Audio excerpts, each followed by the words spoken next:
ધોરણ 1 માં આવ્યા પછી મૂળાક્ષર યાદ છે કે ભૂલાઈ ગયા? ચાલો આપણે જોવું છે. હાલો, જાનવીબેન અને કર્તવ્યભાઈ છે એ લખશે સૌથી પહેલા બ. લખો તો બેટા બ. વેરી ગુડ, બંને સાથે લખાઈ ગયું. તાળી પાડો. Very good. ચાલો હવે લખો તો ર.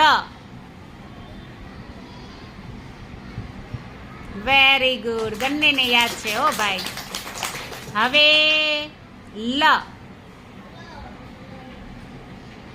અરે વાહ, તો બધું યાદ છે હો ભાઈ.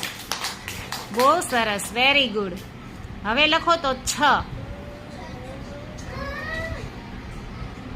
વાહ. જાનવીબેન, છ નું થોડુંક મીંડું ઉપર કરવાનું હો બેટા. બહુ સરસ, બંને